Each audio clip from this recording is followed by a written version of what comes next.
నారా చంద్రబాబు నాయుడు గారి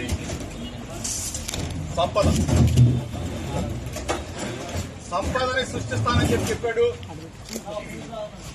ఈ రూపంలో నారావారి సారా తయారీ కేంద్రాలు ఒకసారి కనుల విందుగా చూడముచ్చటగా చూడమని చెప్పేసి మీడియా మిత్రుల ద్వారా రాష్ట్ర ప్రజానీకానికి విజ్ఞప్తి చేస్తా ఉన్నా.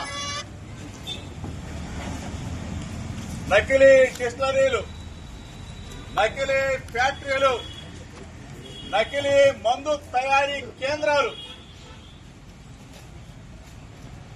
ములుగులపేట, ఇబ్రహీంపట్నం, తెనాలి, మంగళగిరి, పిఠాపురం, కుప్పం, ఇంకా ఎక్కడి దాకా ఇల్లు ఆగుతుందో తెలీదు.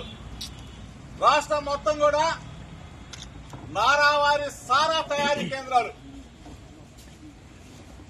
రాష్ట్ర ప్రజలు ఒక్కసారి తెలుసుకోమని, ఈ రాష్ట్రంలో జరుగుతున్న పరిణామాలని గమనించమని చెప్పేసి మీ ద్వారా కోరుతా ఉన్నా. దయచేసి ఇటువంటి మద్యం, ఇటువంటి కల్తీ మద్యం కేంద్రాలు పేద ప్రజల ప్రాణాలను హరిస్తా ఉన్నాయి.